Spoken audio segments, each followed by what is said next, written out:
로마서 22번째 본문입니다.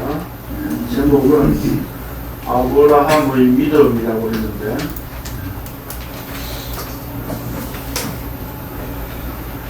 좀 더 정확하게 표현하면 뭐라고 해야 될까요?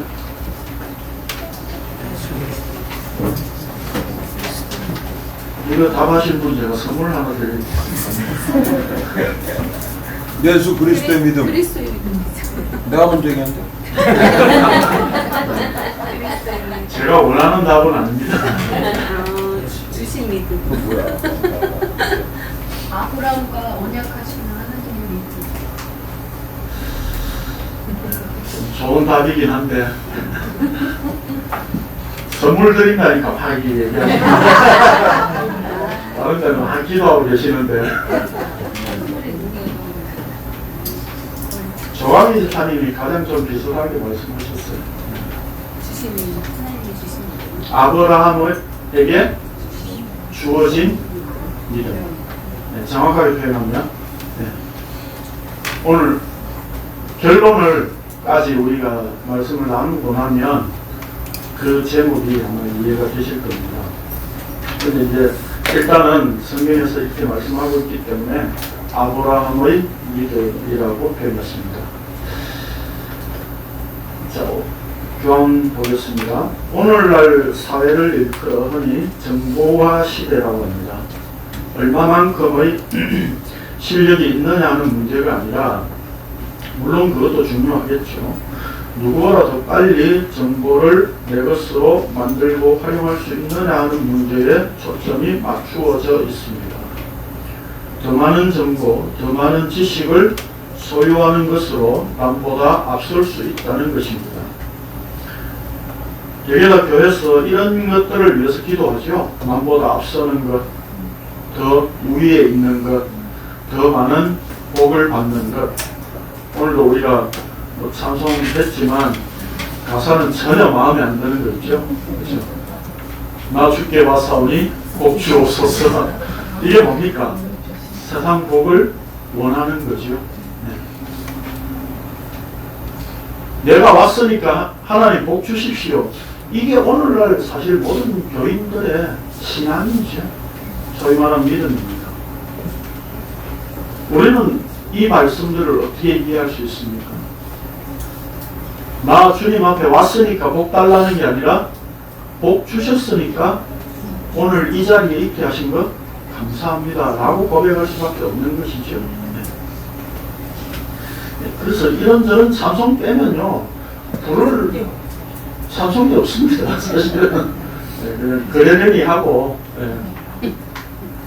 합시다. 뭐 사실은 좀 제가 부르고 싶은 것은 뭐 근심을 틀어놓고 차차차 이런 걸 부르고 싶은데 그럼 진짜 이상한 교회라고 또 많이들 그러시겠죠. 전에 여러분들 캠프에서도 말씀드렸듯이 그 아이들 부르는 노래 있잖아요. 위아래 위아래. 우리가 늘 위 신경 썼다가 사실은 땅에 더 신경 쓰고 늘 그러고 있잖아요. 그렇죠? 그런 것들이 어떻게 보면 찬송가보다 훨씬 더 많은 영감을 주고 있습니다. 그렇죠? 그래서 중요한 것은 우리가 뭐 찬송가냐 여행가냐 뭐 그런 문제가 아니라 정말 그 가사를 통해서 우리가 십자가의 관점으로 어떻게 봐지느냐 하는 문제인 것이죠. 이런 점에서 인터넷을 활용하고 그것을 통한 정보 교환은 아주 급속도로 이루어지고 있습니다. 그런데 문제는 오늘날 많은 사람들에게 성경도 정보 중의 하나로 생각한다는 것입니다. 그 증거가 뭐냐면 성경 공부를 통해 더 많은 정보들을 확보하고 그것을 나의 것으로 만들어 천국을 소유하고 싶어 합니다. 그래서 오늘날 교회들이 제자 훈련을 하는 이유가 뭐죠? 훈련으로 이런 정보들이 쌓이면 천국에 충분히 들어갈 수 있다고 생각하는 것이죠. 그러나 천국은 우리가 가진 정보에 의해 획득될 수 있는 것이 아닙니다. 천국에 대한 정보가 전혀 없다고 할지라도 십자가에 의한 예수 그리스도의 믿음이 주어졌다면 이미 천국에 살고 있는 자입니다. 천국은 우리가 들어갈 수 있는 나라가 아니라 하나님께서 찾아오신 나라이기 때문입니다. 다시 말해서 천국은 우리가 들어가고 싶다고 해서 들어갈 수 있는 나라가 아니라 주도권이 철저히 하나님께 있는 하나님의 왕국입니다. 그래서 제가 천국 하나님 나라라고 하는 표현보다 정말 좋은 표현이 뭐라고요? 하나님의 왕국. 네, 왜요? 왕이 주도권을 가진 나라이기 때문에. 우리가 보통 나라 이렇게 하면 영토, 주권, 국민 꼭 이렇게 설명을 합니다. 하나님 나라 설명하시는 분들도. 그래서 영토, 주권, 국민 그것을 가지고 하나님 나라를 이해하려고 하죠. 그러나 성경이 말씀하고 있는 것은 영토, 주권, 국민 그런 문제가 아니에요. 그것과 전혀 상관이 없습니다. 오히려 왕이 주도권을 가진 나라라고 하는 겁니다. 그 왕이 주도권을 어떤 분을 통해서? 예수 그리스도를 통해서 그 예수 그리스도 안에 불러 모은 자들을 다스리는 나라. 그게 천국이고 그게 하나님 왕국입니다. 자, 그렇기 때문에 인간의 의나 우리의 방법, 이 땅의 법칙에 의해 들어가는 것이 아니라 예수 그리스도께서 십자가에서 이루신 의로 자기 백성들을 찾아오신 것입니다. 그것을 3장 21절에서 율법 외에 하나님의 한 의가 나타났다고 선언하였는데 그 의는 예수 그리스도이심을 우리는 확인하였었습니다. 하나님의 의가 예수 그리스도로 나타났다면 이것은 신약에만 적용되고 예수 그리스도께서 오시기 이전인 구약에는 적용되지 않습니까? 율법과는 전혀 차원이 다른 새로운 하나님의 의라면 구약 시대는 어떻게 구원이 이루어졌는가 하는 의문을 바울 사도는 스스로 제기하면서 복음을 설명합니다. 의외로 교인들 중에서도 구약의 성도들은 율법으로 구원을 얻고 신약의 성도들은 믿음으로 구원을 얻는다는 생각을 많이 가지고 있습니다. 물론 마리아 구약 시대나 신약 시대나 동일하게 믿음으로 구원을 얻는다고 하지만 실제로는 그 믿음의 질을 다르게 설명하거나 구원의 방식이 다르다고 말하는 것이 오늘날 많은 교회들의 복음에 대한 이해입니다. 예컨대 이런 것이요. 구약의 성도들은 율법에 순종함으로 하나님께 나아갔지만 신약 이후의 성도들은 예수 그리스도의 십자가 은혜로 구원을 얻은 후에 감사하는 마음으로 율법, 소위 말하는 도덕법이라는 십계명, 우리가 보통 그 율법을 그렇게 많이 나누었지요. 그렇죠? 우리가 율법을 흔히 옛날에 우리 배웠던 것은 뭡니까? 도덕법, 그 다음에 의식법, 사회법, 이렇게 세 가지로 나누었죠. 이게 사실은 일반 법 체계에서 말하는 내용입니다. 그렇죠?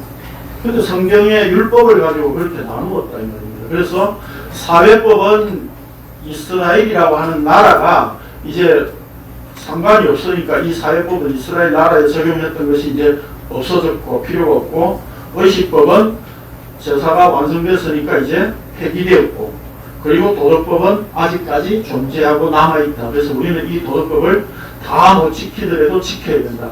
그래서 이 도덕법은 십계명인데 우리가 날마다 십계명을 가지고 점검을 하면서 우리가 말씀대로 살고 있는지 안 살고 있는지를 늘 점검해야 된다. 이렇게 가르친다 이 말입니다.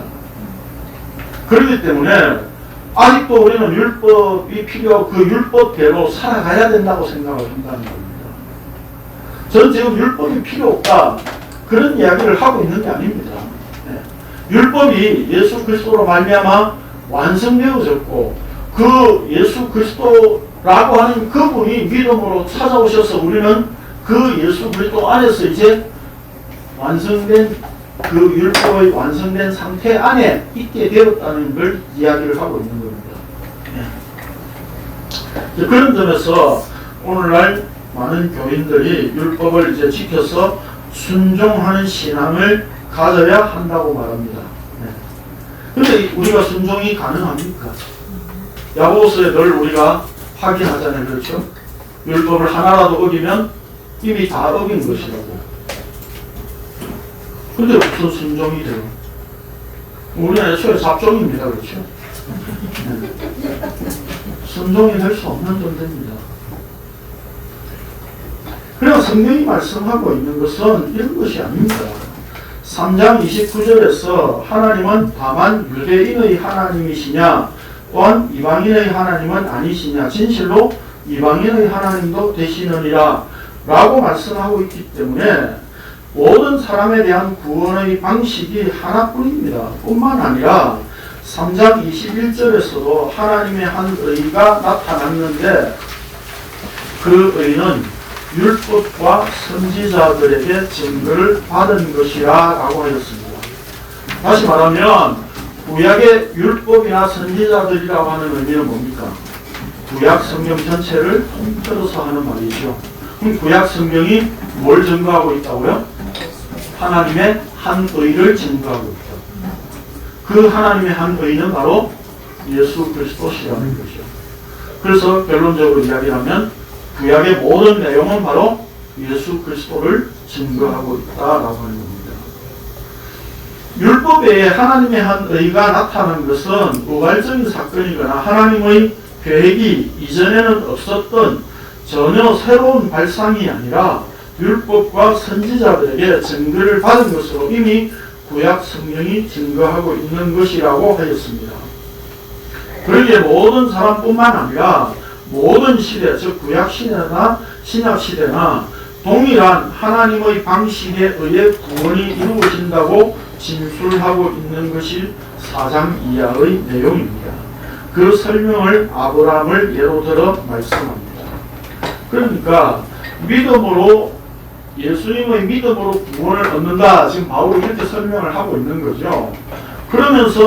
그러면 율법이 필요 없었느냐? 율법이 필요하지 않느냐? 이런 질문이 당연히 생길 수 있다는 겁니다. 그래서 바울은 3장 31절에서 오히려 믿음으로 말미암아 율법을 더욱더 굳게 세운다. 이렇게 말씀하고 있습니다. 그러면 믿음으로 구원을 얻는다라고 하는 이것이 어떤 신약 이후에 생긴 것이냐, 구약에는 율법으로 구원을 받다가 신약에는 이제 예수님이 오신 이후에는 믿음으로 구원을 얻느냐, 이런 문제가 아니라는 겁니다. 그래서 이것은 하나님께서 애초에 본래 주신 내용 속에 다 들어있는 내용이다 그 말입니다. 그래서 이제 바울은 아브라함을 예로 들어서 설명을 하고 있습니다. 이 의미 속에는 뭐가 전제되어 있는 겁니까? 이제 바울이 말하고자 하는 내용 속에 뭐가 전제되어 있어요? 아브라함도 믿음으로 구원을 얻었다. 이 얘기를 지금 하고 싶은 거예요. 자, 3절에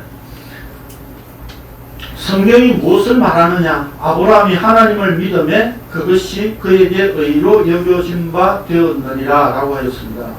아브라함은 하나님을 믿었기 때문에 저에게 하나님의 의가 주어졌다고 하였습니다. 우리는 이 부분을 이해함에 있어서 너무 쉽게 아브라함이 하나님을 믿었기 때문에 하나님께서 아브라함을 의롭다고 인정하셨다고 생각합니다. 만약에 이런 식의 이 순서대로 이해를 하면 아브라함이 하나님을 믿었기 때문에 아브라함이 의롭게 됐다. 그러면 결국 이 아브라함의 믿음은 어떤 겁니까? 아브라함 자신의 행위죠. 행위에 의해서 행위의 결과로 말미암아서 주어진 의다 이 말입니다. 아브라함이 하나님을 믿은 것이 덮어놓고 믿었다는 것이 아닙니다. 이 말씀은 창세기 15장 6절에 나오는 말씀인데 우리는 이 말씀을 제대로 이해하기 위하여 이 말씀이 기록된 배경과 전 문맥을 살피지 않으면 안 됩니다. 네, 창세기 15장 읽겠습니다. 시작. 여호와의 말씀이 그에게 임하여 이르시되 그 사람이 내 상속자가 아니라 내 몸에서 날 자가 내 상속자가 되리라 하시고 그를 이끌고 밖으로 나가 이르시되 하늘을 열어 목대를 쓰시나 하라. 또 그에게 이르시되 내 자손이 이와 같으리라. 아브라함이 여호와를 믿으니 여호와께서 그를 그에게 보여주시고 또 그에게 이르시되 나는 이 땅을 내게 주어 소유를 삼게 하려고 너를 갈대아인의 우리에서 이끌어낸 여호와와 하노라. 이게 이제 여기에 6절에 나오는 말씀이죠. 아브라함이 여호와를 믿으니 여호와께서 이를 그의 일로 여기시고 그랬죠. 그러니까 우리는 이 말씀을 가지고 아브라함이 믿었다는 거죠. 그러면 여러분들 우리가 이 지금 15장의 말씀을 우리가 요것만 고집법대로 생각하지 말고 조금 우리가 폭넓게 한번 생각을 해봅시다. 하나님께서 지금 창세기 15장에서는 약속을 맺는 장면, 의식이 나옵니다. 동물을 쪼개놓고. 그러면 그 이전에 하나님께서 아브라함과의 관계가 있었습니까? 없었습니까? 이미 아브라함과의 관계가 있었잖아요. 그렇죠? 그러면 여기 15장에 나오는 하나님의 약속이 처음 주어진 게 아니다 이 말입니다. 그렇다면 이미 하나님의 약속이 앞에서 주어졌던 것이죠. 그렇죠? 그러면 과연 그 과정 속에서 이제 아브라함이 정말 그러면 하나님을 믿었느냐 안 믿었느냐 이 문제를 우리는 살펴봐야 되는 거죠. 그렇죠? 네. 그 문제를 제가 좀 설명드리려고 합니다. 우리는 창세기를 읽을 때 아브라함을 하나님께서 어떻게 구원하시는가 하는 관점으로 보아서는 안 됩니다. 왜냐하면 성경은 어떤 인물을 어떻게 구원했는가 하는 구원론의 관점에서 기록하고 있는 것이 아니기 때문입니다. 그럼 뭐죠? 답 아시잖아요. 뭐죠? 하나님 자신을 어떻게 나타내고 있느냐라고 하는 문제라는 겁니다. 성경은 하나님이 어떤 분이신가 하는 계시론의 관점에서 기록하고 있기 때문에 아브라함을 통해서 하나님 자신을 어떻게 계시하시는가를 보아야 합니다. 이런 점에서 우리는 창세기의 아브라함에 대한 기사를 단순히 아브라함 개인에게 일어난 사건의 한 부분이나 단면만 보아서는 안 되고 아브라함 생애 전체 속에서 하나님이 어떻게 계시되고 있는가를 살펴야 할 것입니다. 창세기 15장은 하나님께서 아브라함과 언약을 맺으시는 내용입니다. 여기서 하나님은 아브라함에게 후손을 주신다는 약속을 동물을 쪼개놓고 그 사이로 지나가는 언약 의식을 통해 확인시켜 주시는데 사실 이 언약의 말씀은 이미 창세기 12장에서 주신 언약을 여기 15장에서 언약식으로 보여주신 것입니다. 그렇죠?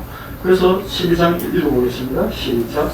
여호와께서 아브라함에게 이르시되 너는 너의 고향과 친척과 아버지의 집을 떠나 내가 너에게 보여주겠다고 하라. 내가 너로 큰 민족을 이루고 너에게 복을 주어 내 이름을 창대하게 하리니 너는 복이 될지라. 너를 속하는 자에게는 내가 복을 내리고 너를 저주하는 자에게는 내가 저주하리니 땅의 모든 족속이 너로 말미암아 복을 얻을 것이라 하시니라.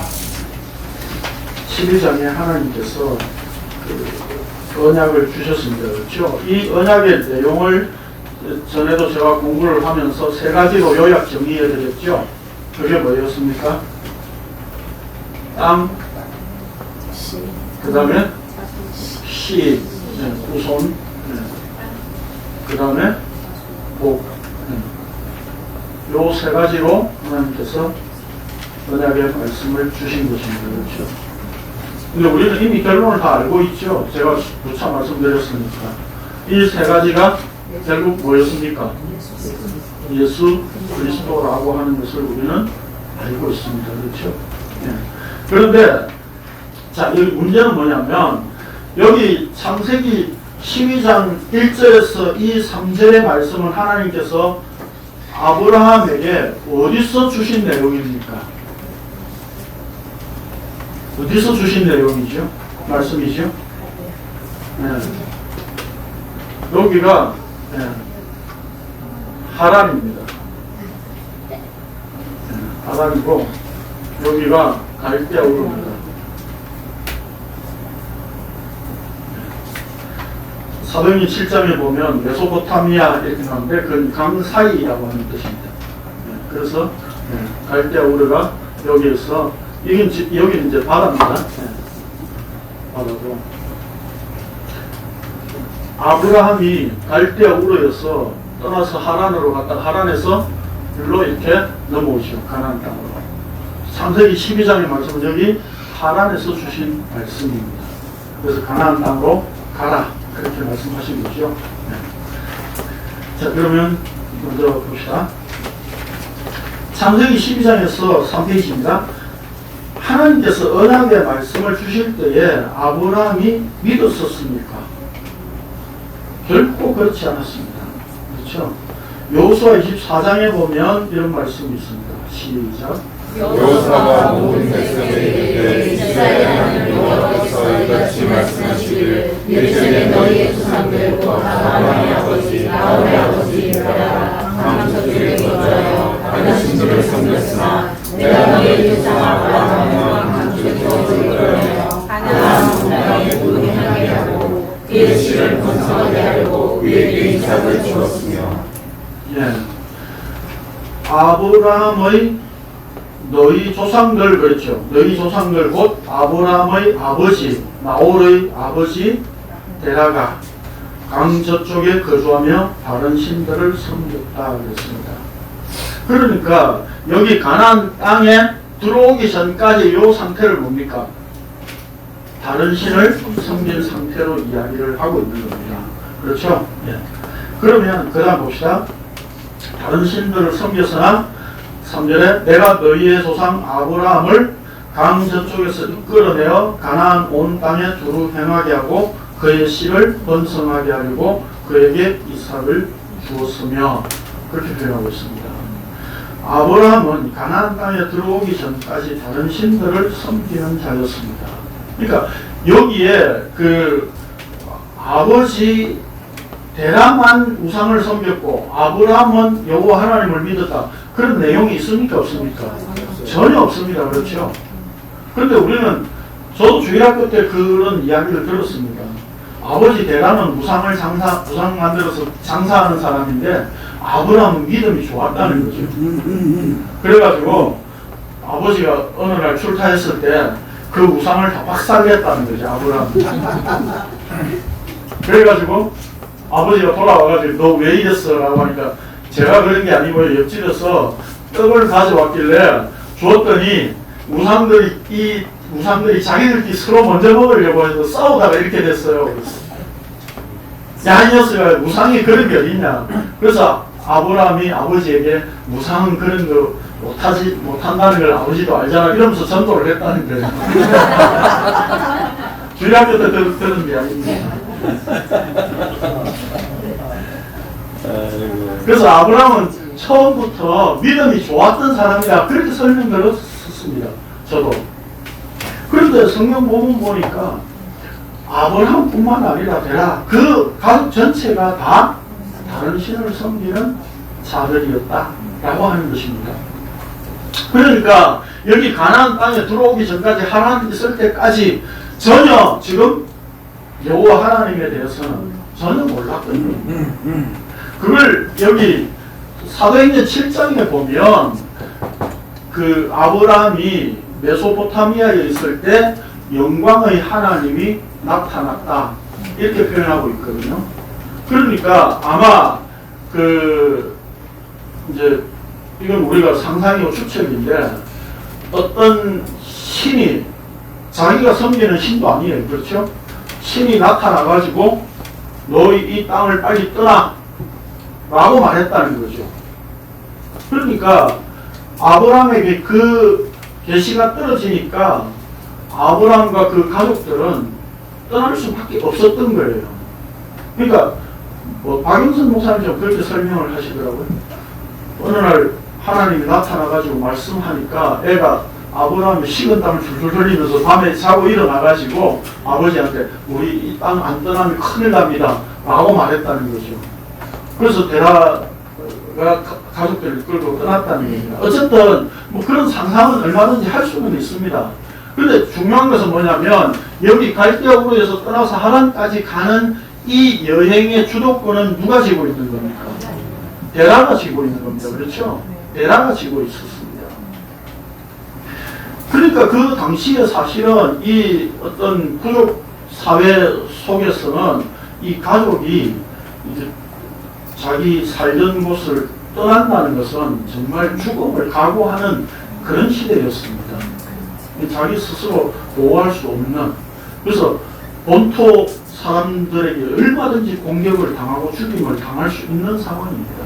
그렇기 때문에 여기 이 떠난다는 것은 하나님의 역사 아니면 할 수 없는 일이었습니다. 그리고 문제는 뭐냐면 이제 하나님에까지 가서 주저앉게 되는 거죠. 그렇죠? 그때 하나님께서 아브라함을 불러서 가나안 땅으로 들이십니다.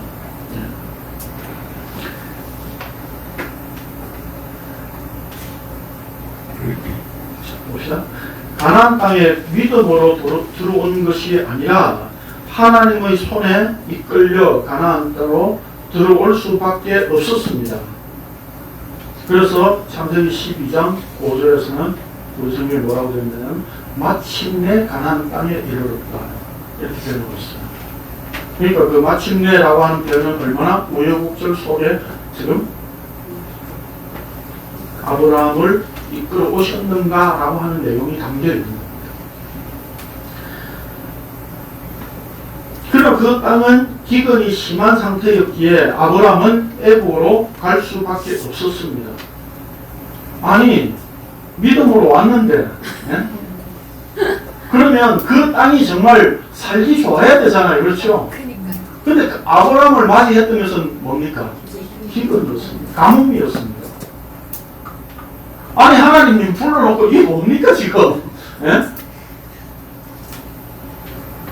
그런데 그래서 아브라함은 애국으로 내려갈 수밖에 없었습니다. 그렇다면 결국 이 기근이라는 것도 가뭄이라고 하는 것도 뭡니까? 하나님께서 주신 거죠. 약속의 땅에 하나님께서 가뭄을 주셨다는 이야기는 아브라함이 잠시 동안이나마 그 땅에 거할 수 없는 상태로 만들었다는 겁니다. 그러니까 나일강이 있는 그 곡식이 풍성하게 있는 곡창지대인 애국으로 갈 수밖에 없었던 겁니다. 그러니까 우리가 이런 문제들을 뭐 아브라함이 믿음으로 출발했다 이렇게 봐버리면 지금 애국으로 내려간 건 뭡니까? 애국은 우리가 흔히 구약에서 다 세상을 상징하잖아요. 그렇죠? 이 애국은 예? 세상을 상징하잖아요. 그럼 믿음의 타락입니까? 그런 식으로 우리가 보면 성경이 계속 꼬이게 되어 있는 겁니다. 그런 면에서 달리 표현하면 하나님께서 가나안 땅에 약속의 땅을 보여주고 다시 애굽으로 끌어내리셨다는 이야기입니다.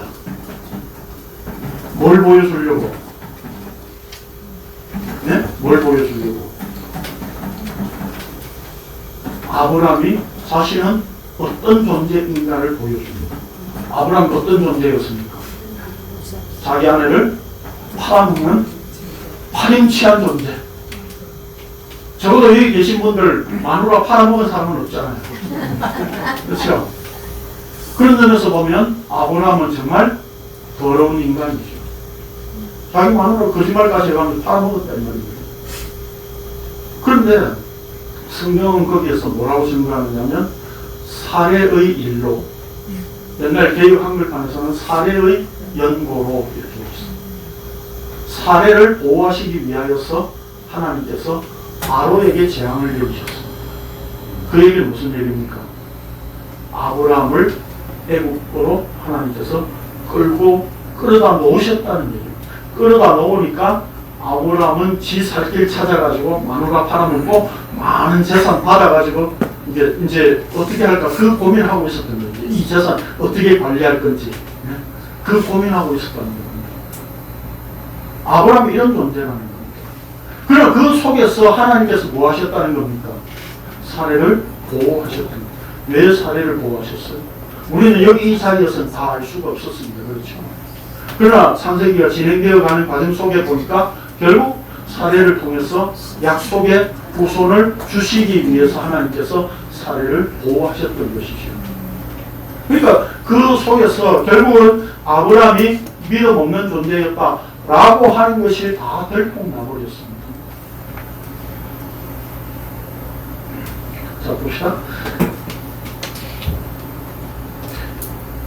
애국 왕, 그러나 그 땅은 기근이 심한 상태였기에 아브라함은 애국으로 갈 수밖에 없었습니다. 애국 왕 바로에게 아내를 빼앗긴 상황에서도 하나님은 아브라함을 책망하시기보다 사라를 보호하시기 위하여 바로에게 재앙을 내리셨습니다. 그러니까 바로라고 하는 존재는 그 당시에 전 세계 최고의 왕이었습니다. 그러니까 그 바로를 혼내고 재앙을 내리실 수 있는 하나님이 어떤 분이신가 라고 하는 것을 아브라함은 다시 생각할 수 있는 기회가 됐던 것이겠죠. 다시 가나안 땅으로 돌아온 아브라함에게 하나님께서는 롯과 결별하게 하신 후 언약의 말씀을 주심으로 또 확인시키셨습니다. 자, 이점에서 아브라함은 적어도 자신의 몸을 통해 주시는 후손으로 하나님의 언약이 이루어진다고 하는 사실을 믿었을는지 모릅니다. 그러니까 자기 몸을 통해서는 주신다는 걸 믿었을지 모릅니다. 그렇죠? 그랬으니까 누구를 취한 겁니까? 애굽에서 데리고 온 하갈을 취했던 것이죠. 그러나 그러니까 아브라함은 자신의 몸을 통해서만 후손이 주어지면 된다고 생각했던 거예요. 그러나 자신과 사라의 사이에 주실 후손이라고는 생각하지 않았습니다. 그래서 하갈을 통해 이스마엘을 낳습니다. 그래서 이때에 이게 창세기 17장 내용이죠. 이때에 하나님께서 뭘 주십니까? 할례를 주시죠. 할례를 주신 이유가 뭐라고 그랬습니까? 너가 씨 있는 존재인 줄 알았지? 너 아니야. 너의 씨로 말미암아 되는 게 아니라 약속의 씨로 말미암아서 이루어내는 일이야. 그걸 하나님께서 보여주시기 위하여 할례를 주셨습니다. 그렇죠? 그래서 인간의 아브라함의 생식기를 잘라버리는 일을 하신 겁니다. 그때 하나님께서 아브라함에게 할례를 행하게 하셔서 아브라함의 능력이나 인간적 조건에 의해 약속이 이루어지는 것이 아님을 보여주셨습니다. 그리고는 이삭을 주시고 후에 그를 번제로 바칠 것을 요구하십니다. 이는 아브라함의 신앙이 어떤가를 하나님이 몰라서 시험한 것이 아니라 결정적으로나 최종적으로 하나님 자신의 약속을 아브라함에게 계시하시기 위한 것이었습니다. 그게 뭐였습니까? 그게 뭐였습니까? 아니 왜 하필 모리아 산으로 가서 아들을 번제라고 바치라고 합니까? 그냥 있는 그때에 아브라함이 살고 있었던 이 브엘세바였습니다. 이 브엘세바에서 그냥 번제를 드리라고 하면 되잖아요. 그렇죠? 그런데 모리아산까지 가서 번제를 드리라고 했어요. 이 모리아산이 나중에 예루살렘인 것이죠. 그렇죠? 예루살렘입니다. 그 예루살렘에 뭐가 씁니까? 성전이 세워지죠. 나중에 솔로몬에 의해서. 이 성전이 누구라는 겁니까? 예수 그리스도라는 것입니다. 그러면 하나님께서는 지금 아브라함에게 지금 왜 이 과정을 거쳐서 이삭을 약속으로 주시고 그 약속의 과정 속에서 주신 아들을 또 번제로 죽여서 번제로 바치라고 말씀하셨느냐 이 말입니다. 하나님께서 아브라함이 믿음이 있는지 없는지 몰라서 시험하셨습니까? 그러면 하나님이 아니죠. 그 정도 모르면. 그러면 하나님 우리가 믿을 필요 없잖아요. 그렇잖아요. 그러면 하나님께서 아브라함에게 이삭을 번제로 바치라고 말씀하신 이유는 뭡니까? 요거 나타내시려고. 요거 계시하시려고. 이걸 보여주시기 위해서. 하나님의 언약 속에 바로 이렇게 아들, 내가 약속으로 주었지만 그 아들 이삭조차도 진짜 약속의 아들이 아니야. 이삭도 죄인이야. 그렇기 때문에 메시아가 될 수 없어. 그래서 그를 대신해서 순양으로 대체하시고 그 은혜를 허락하셨던 겁니다. 그런 일련의 모든 내용들이 바로 이 예수 그리스도를 계시하시기 위한 것이었다라고 하는 겁니다. 그러면 여기서 이 출발을 해가지고 하란을 떠나서 여기 애국을 거쳐서 이 가나안 땅에서 살기까지 아브라함은 뭐했습니까? 믿음으로 순종했습니까? 전혀 믿음으로 순종한 내용이 없었습니다. 오히려 마누라 2번씩 팔아먹었습니다. 거짓말하면서 아비멜렉에게. 그렇죠? 이 정도 보면 아브라함보다 우리 좀 괜찮은 사람 아닌가요? 네? 맞습니다. 그러면 아브라함을 하나님께서 이렇게 인도하신 과정 이 속에서 하나님께서 뭘 보여주시려고 하는 거예요? 아브라함은 믿음 있는 존재가 아니야. 결국 이 내용을 계시하시기 위하여서 하나님께서는 아브라함을 이끌어 오셔서 아들을 바칠 수 있는 자리에까지 하나님이 끌고 오셨던 겁니다. 자, 이 내용을 좀 머릿속에 염두에 두시고,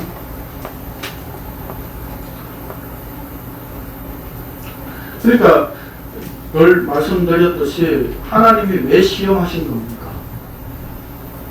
시험이 뭐라 그랬죠? 우리가 시험을 보면, 기말고사 이런 걸 보면 뭐가 드러나죠? 점수로 내 실력이 딱 드러나잖아요. 그렇죠? 그러니까 하나님은 아브라함의 시험을 하셔서 무슨 수준을 드러내신 거예요? 아브라함의 수준을 폭로하시는 겁니다. 이제까지는 믿음이 없었던 존재인데 아들을 번제로 바칠 수 있는 자리까지 오게 되었다는 것은 뭐냐 이 말입니다. 결론을 말씀드리면 뭡니까? 하나님께서 믿음을 주셨기 때문이다 라고 하는 것이죠. 그 이야기를 하고 싶은 겁니다. 자, 그래서 이는 아브라함의 신앙이 어떤가를 하나님 몰라서 시험하신 것이 아니라 결정적으로나 최종적으로 하나님 자신의 약속을 아브라함에게 계시하시기 위한 것이었습니다. 하나님은 이삭의 번제 사건을 통해 순양으로 대신하심으로 언약의 실체가 오셔서 희생을 이루어야 함을 보여주셨습니다. 언약의 희생자는 자신이 드린 아들 이삭이 아니라 이삭의 후손을 통해 오실 분이 희생함으로 이루어진다는 것이었습니다. 때문에 이삭도 메시아가 될 수 없다는 사실을 알았고 누군가 언약의 후손이 오셔서 희생하는 것을 통해 아브라함 자신에게 주신 언약이 성취된다는 사실을 알고 그것을 바라보고 기다렸다는 것입니다. 이러한 사실을 가지고 신약에서 이렇게 말씀합니다. 봅시다. 시작. 너희 조상 아브라함은 나의 때 그것을 지켜다가 공부하였느니라. 그리고 아브라함은 부르심을 받았을 때 순종하여 장래의 유업으로 가득하게 나아갈세 달달 알지 못하고 나아갔으며 믿음으로 그가 이동의 땅에 있는 것 같이 약속의 땅에 거하여 무리한 약속을 여호와로 하기를 하는 이삭이 야곱과 더불어 장막을 받았으니 이는 그가 하나님께 가시고 지으실 터가 있는 성을 받았습니다. 예, 우리가 이 요한복음 8장은 쉽게 그냥 이해되죠. 네. 그런데 우리가 히브리서 11장을 믿음으로 아브라함은 부르심을 받았을 때 순종했다. 이러니까 우리는 아브라함이 처음부터 믿음이 있었던 것으로 이야기를 하죠. 그러나 사실은 방금 제가 설명드렸던 것처럼 이 과정 속에서 아브라함은 믿음이 있었던 사람이 아니었습니다. 그렇죠? 믿음이 있었으면 이 기근이 있었을 때도 내려가지 말았어요. 하나님 주신 땅, 나 이 땅 고수할 거야 라고 했었어야 된다 이 말입니다. 그러나 하나님께서는 이 일련의 과정을 통해서 아브라함의 믿음을 쓰는 철저히 폭로하시고 그 과정 속에서 하나님께서 아들 이삭을 바칠 수 있는 자리에까지 하나님께서 끌고 오신 거예요. 그래서 우리 성경에 보면 뭐 우리가 흔히 그런 이야기를 하죠. 하란에서 아버지 데라가 죽으니까 이제 떠날 수 있었다라고 하는데 실제 여러분 제가 창세기를 톨레도트로 봐야 된다는 이유가 거기에 있는 겁니다. 톨레도트로 데라에 대한 이야기를 여기서 끝내버리는 겁니다. 11장에서. 그리고 12장에 와서 이제 하란에서 아브라함에게 주신 그 언약의 말씀으로 시작을 하고 있죠. 그렇죠? 그렇다면 결국 이 데라가 살아있을 때 아브라함은 이 하란 땅을 떠났던 겁니다. 그건 제가 성경 역사 그 속에 도표나 이런 걸 통해서 여러분 보면 아시잖아요. 그렇죠? 그러니까 이 모든 일련의 과정들이 뭡니까? 하나님께서 억지로 아브라함을 떼놓으시고 끌고 오셨던 겁니다. 말씀으로. 결국 이 말씀을 보여주시기 위하여 이 모리아 산이라고 하는 자리까지 끌고 오셨던 겁니다. 그렇다면 결국 모리아 산에 있는 그 상태, 그걸 하나님께서 드러내시려고 했다면 아브라함의 믿음입니까? 바로 예수 그리스도입니까? 예수 그리스도를 드러내기 위해서 아브라함을 끌고 오셨다는 겁니다. 그렇다면 그 과정 속에 결국 아브라함이 그 자리에까지 끌려왔던 것은 뭡니까? 하나님께서 주신 믿음입니다. 그걸 히브리서 11장에서 믿음으로 아브라함은 부르심을 받았을 때 순종했다 이렇게 표현하고 있는 거예요. 그렇다면 우리가 지금 로마서를 지금 보고 있는 상황 속에서 이 로마서에서 믿음은 계속 뭐라고 이야기를 합니까? 예수 그리스도의 믿음이라고 이야기하고 있습니다. 그렇다면 이 믿음은 바로 누굽니까? 예수 그리스도이십니다. 그래서 히브리서 11장을 우리가 읽을 때 믿음이라고 하는 단어에다가 예수 그리스도를 집어넣어서 읽으면 되는 겁니다. 예수 그리스도께서 아브라함을 부르시고 그렇게 순종하게 만드셨던 겁니다.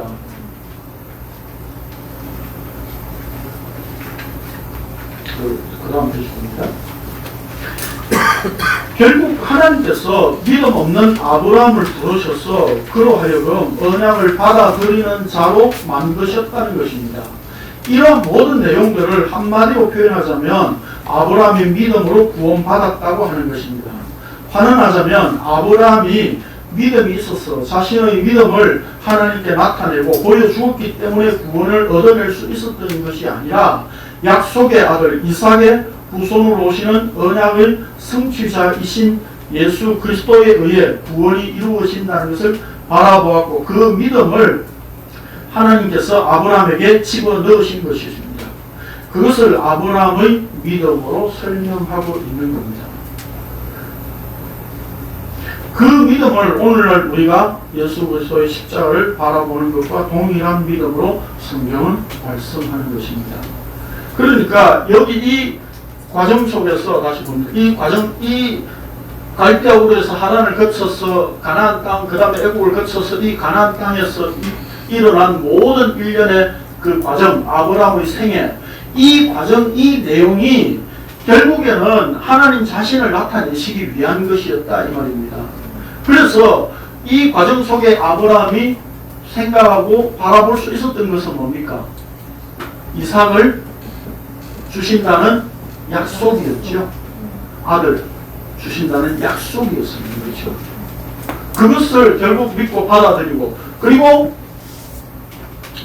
이삭을 번제로 바치라고 했을 때 모리아 산에 가서 옛날 우리 개역 한글판에는 그렇게 번역이 안 됐었는데 지금 개정 성경에는 그렇게 번역이 되어 있어요. 아브라함이 아들 종들에게 이삭을 데리고 가서 번제를 드리고 오겠다. 이 표현을 그대로 하고 있어요. 원래 히브리어 성경에 우리가 아들과 함께 이삭을 번제로 바치고 제사를 드리고 오겠다. 그렇게 표현하고 있어요. 그러니까 우리가 다시 돌아온다고 표현하고 있는 아브라함. 그러니까 아브라함은 이 자리에까지 와서 결국 뭘 확인하게 된 겁니까? 하나님이 죽이시든지 죽이면 다시 살리시든지 아니면 안 죽이실 거라고 하는 것을 받아들일 수밖에 없는 자리까지 오게 되었다는 겁니다. 아브라함이. 그래서 이 아브라함의 믿음이라고 하는 것은 뭡니까? 하나님의 약속을 받아들인 거였다 이 말입니다. 그래서 우리가 묵시라고 하는 이 관점에서 보면 묵시 전에도 이거 설명드렸었죠. 역사 이 속에서 우리가 확인할 수 있는 것은 뭡니까? 네. 아브라함이라고 하는 인물은 여기 이 자리에서 역사 속에서 이삭을 하나님께서 약속으로 주신다 하는 것을 그것을 받아들일 수 있는 자리까지 하나님께서 이끌고 오셨다는 겁니다. 그렇죠? 그래서 아브라함은 하나님의 약속을 받아들인 거예요. 약속을. 그렇다면 이것이 묵시라고 하는 관점에서 보면 뭡니까? 예수 그리스도께서 아브라함을 찾아오신 거였다 이 말입니다. 왜요? 창세전에 이미 되어진 언약이 있었기 때문에. 그러니까 창세기 15장에서 아브라함이 하나님을 여호와를 믿으니까 의로 여겼다 하는 이 말은 단순히 아브라함이 믿었기 때문이가 아니라 이미 믿지, 이 과정 속에서 우리가 보잖아요. 그렇죠? 믿지 않았음에도 불구하고 하나님께서는 그를 의로 여기신 바 된 것이 이미 12장에서 나와 있잖아요. 그렇죠? 약속이 주어졌으니까.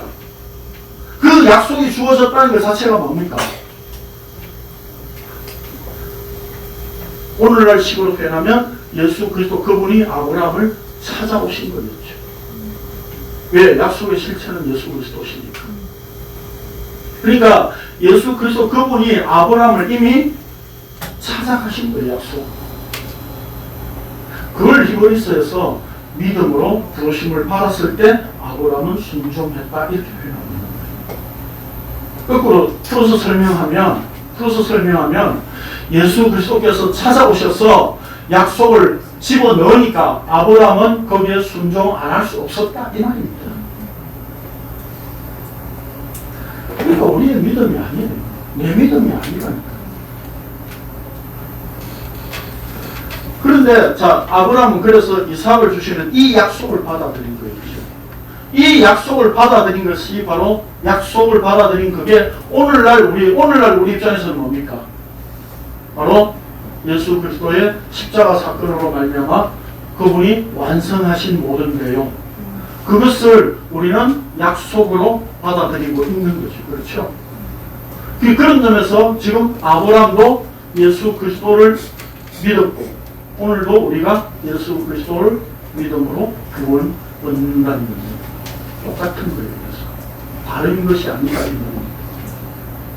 더군다나 아브라함은 율법이 있기 전에 바로 이 약속이 주어져서 구원이 이루어졌다는 것. 그걸 설명하고 있는 내용입니다. 네. 그 다음 보겠습니다. 아브라함이 하나님을 믿음에 그것이 그에게 의로 여겨진 바 되었느니라는 말씀은 아브라함이 하나님을 믿지 않는 상태에 있을 때 이미 하나님께서는 언약의 말씀을 주셨다는 차원에서 아브라함을 의롭다고 인정하신 것이었습니다. 전혀 의롭지 않은 상태에서 의롭다고 여겨주시고 의롭다고 인정하신 것은 묵시 속에서 예수 그리스도의 믿음이 아브라함에게 주어졌기 때문에 가능한 것이었다. 이거 지금 아까까지 설명드린 내용이에요. 이해되시죠? 자, 1절에 의하면 그런데 육신으로 우리 조상인 아브라함이 무엇을 얻었다 하리요? 라고 하였습니다. 여기서 육신이란 하나님의 구원에 있어서 죄인이 의지하고자 하는 모든 것을 말합니다. 여러분 성경에도 여기 각주 풋노트가 되어 있죠? 1 되어 있죠?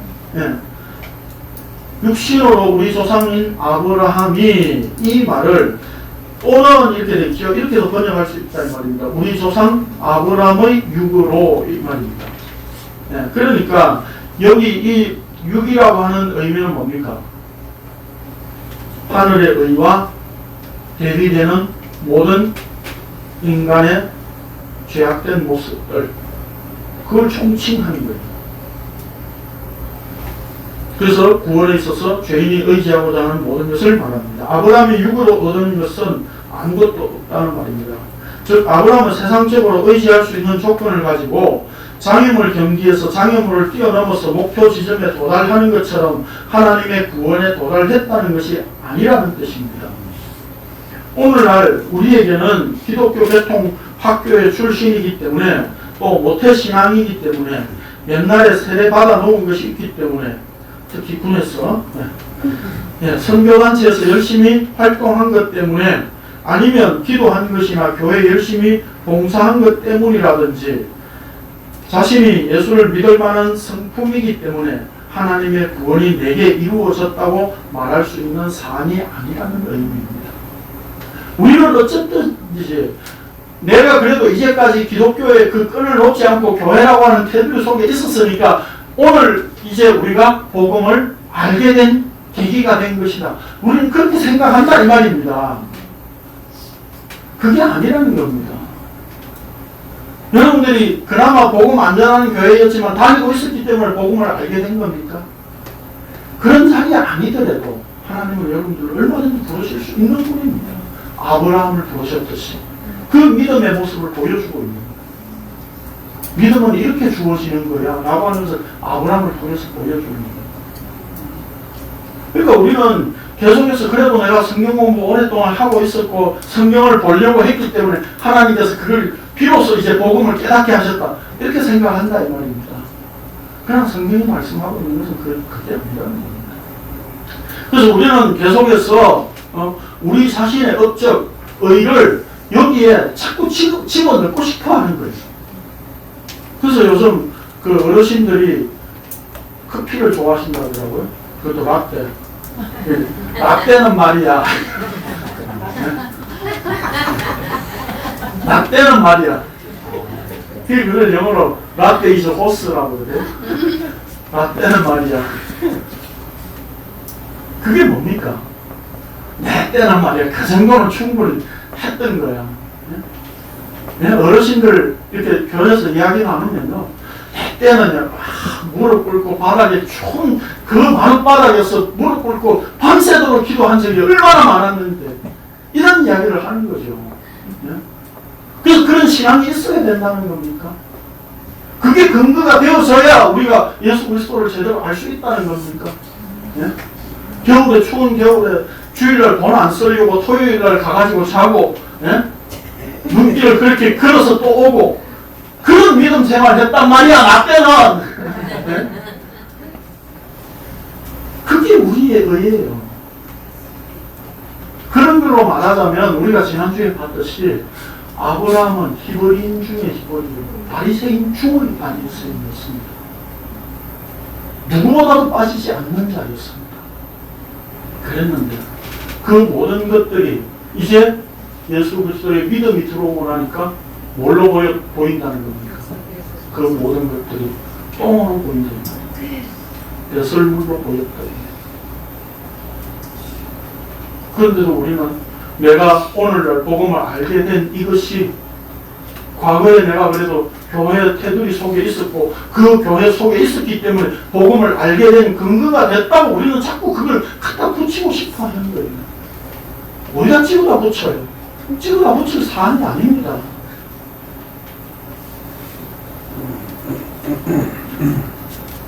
그래서 만일 아브라함이 행위로서 의롭다 하심을 받았으면 자랑할 것이 있으려니와 하나님 앞에서는 없느니라 라고 했습니다. 믿음의 조상이라고 하는 아브라함이 자랑할 것이 없었다면 마찬가지로 오늘날 우리에게도 자랑할 수 있는 근거는 아무것도 없습니다. 그래서 요한 사도가 요한복음에서 이렇게 표현하고 있습니다. 시작. 영접하고 그 이름을 믿는 자에게는 하나님의 자녀가 되는 것을 주셨으니 이는 보다 이쪽으로 사상을 기초하지 아니하고 오직 하나님께로부터 난 자들이라. 말씀이 주시되 우리가 가운데 하시되 우리가 그의 영광을 보니 아버지 독생자의 영광이요 은혜와 진리가 충만하더라. 여기 혈통으로나 육정으로나 라고 하는 말이 육이라는 말입니다. 그리고 14절에서 말씀이 육신이 되어 라고 하는 말은 사람의 몸으로 오셨다라고 하는 뜻입니다.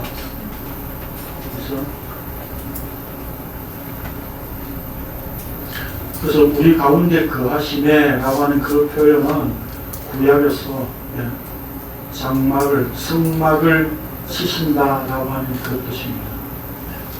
텐트를 치셨다라는 것. 하나님께서 이스라엘 가운데 애굽에서 불러내서 광야에서 왜 성막을 주셨죠? 하나님이 이스라엘과 함께 사신다는 것을 나타내 보여주신 것이 있습니다. 그렇죠? 그것을 지금 요한은 지금 하나님께서 이스라엘 가운데 텐트를 치고 함께 광야 생활하셨던 그 하나님을 표현하고 있는 거예요. 예수 그리스도 그분이 사람 몸으로 이 땅에 오셔서 우리와 함께 거하시게 되었다는 것 자체가 바로 이스라엘 속에 거하셨던 그 하나님을 표현하고 있는 거예요. 그렇기 때문에 이스라엘이 애굽에서 나올 수 있었던 것이 그들의 어떤 힘이나 능력이 아니었듯이 어린 양의 피에 의해서 이루어졌듯이 오늘 우리가 예수 그리스도 그분이 찾아오셔서 함께 하신다는 이 사실 자체는 이제 우리의 어떤 힘이나 능력에 의한 것이 아니라 예수 그리스도의 피로써 이루어진 일이다. 그 얘기를 하고 있는 겁니다. 구약 시대이든 신약 시대이든 동일하게 율법 외에 하나님의 의를 은혜로 베푸셔서 이루시는 구원이기에 내 쪽에서의 구원의 근거는 전혀 없습니다. 지금 이 순간 우리가 예수 그리스도를 주로 고백하게 되었다면 예수 그리스도의 십자가로 말미암아 주어진 예수님의 믿음인 것을 늘 확인하면서 사는 성도여야 할 것입니다. 오늘 우리는 지금 그걸 확인합니다. 아브라함을 찾아오셔서 믿음을 주셨던 그 예수 그리스도 그분이 오늘도 나를 찾아오셨기 때문에 내가 믿음 없는 존재라고 하는 것이 다 폭로되고 결정나버리고 예수 그리스도의 믿음이 아니고서는 생명과는 전혀 상관이 없는 존재가 되는군요 라고 하는 것을 우리는 오늘 이 말씀으로 또 확인합니다.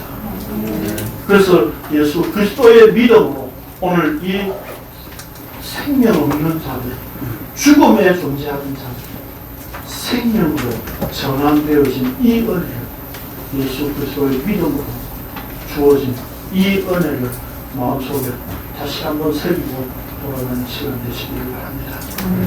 기도했습니다. 그러하신 주님 감사드립니다. 우리의 믿음이 아니었다는 것에서 천만다행입니다. 시시때때로 감정의 기복에 따라서 변하는 우리의 믿음, 그것은 정말 배설물이었습니다.